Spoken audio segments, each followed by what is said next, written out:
নমস্কার, আশা করছি সবাই খুব ভালো আছেন। আজকে সম্পূর্ণ ভিন্ন স্বাদের একটা পিঠের রেসিপি নিয়ে আপনাদের কাছে হাজির হয়ে গেছি।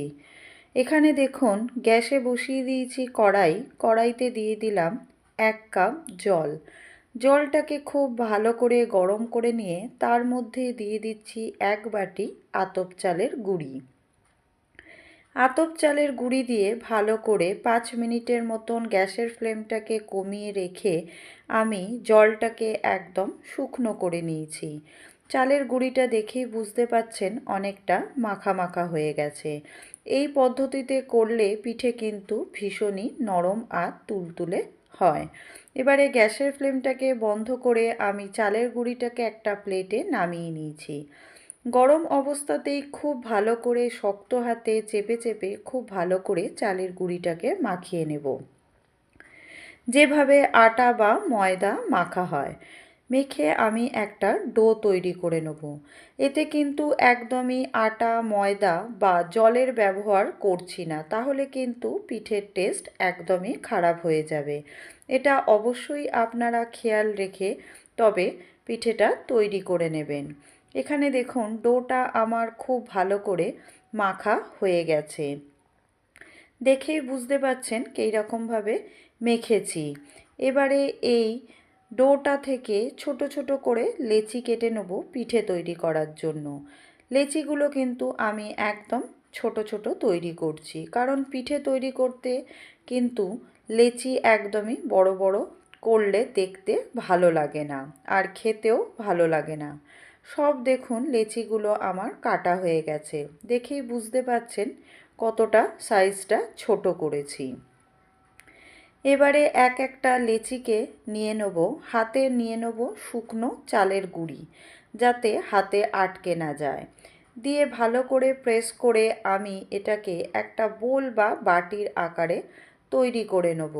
দেখুন কীরকম তৈরি করেছি। এর মধ্যে দিয়ে দিচ্ছি বোঁদে। দোকানে মিষ্টি দোকানে যে বোঁদে পাওয়া যায় সেই বোঁদে আমি এখানে ব্যবহার করছি। দিয়ে মুখটাকে খুব ভালো করে চেপে বন্ধ করে দেবো, যাতে পিঠেটা খুলে না যায়।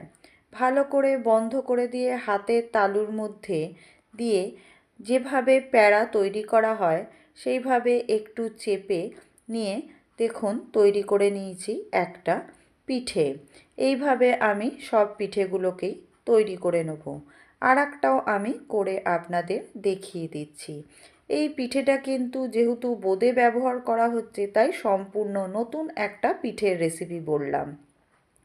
এটা কিন্তু খেতে ভীষণই ভালো লাগে, দুর্দান্ত স্বাদের হয় এই রেসিপিটা। তাই পৌষ পার্বণে আপনারা অনায়াসেই এই পিঠেটা একবার বানিয়ে দেখতে পারেন। সবাই কিন্তু আপনাদের এই পিঠে খেয়ে প্রশংসাই করবে, এইটুখানি আপনাদেরকে কথা দিলাম। একইভাবে সব পিঠেগুলোকে আমি দেখুন তৈরি করে নিয়েছি। এবারে আমি একে একে সব আপনাদের দেখিয়ে দিচ্ছি কিভাবে পিঠেগুলো তৈরি করেছি। এখানে কড়াইতে দিয়ে দিয়েছি 1/2 লিটার দুধ। এখানে কোনো গরুর দুধ বা ফুল ক্রিম দুধ আমি ব্যবহার করিনি। নর্মাল যে লিকুইড দুধ পাওয়া যায় সেই দুধই আমি এখানে ব্যবহার করেছি। দুধে দিয়ে দিলাম খেজুর গুড়ের পাটালি। দুধ যত ফোটাবো তত পাটালিটাও কিন্তু গলে যাবে, এতে খেতে কিন্তু অনেকটাই ভালো হবে। গ্যাসের ফ্লেমটাকে অবশ্যই আপনারা লোতে রেখে তবে এই রান্নাটা করবেন। এখানে দেখুন পাটালি গুড়টা অনেকটাই গলে এসেছে আর রঙটাও দেখুন একদম পরিবর্তন হয়ে গেছে দুধের।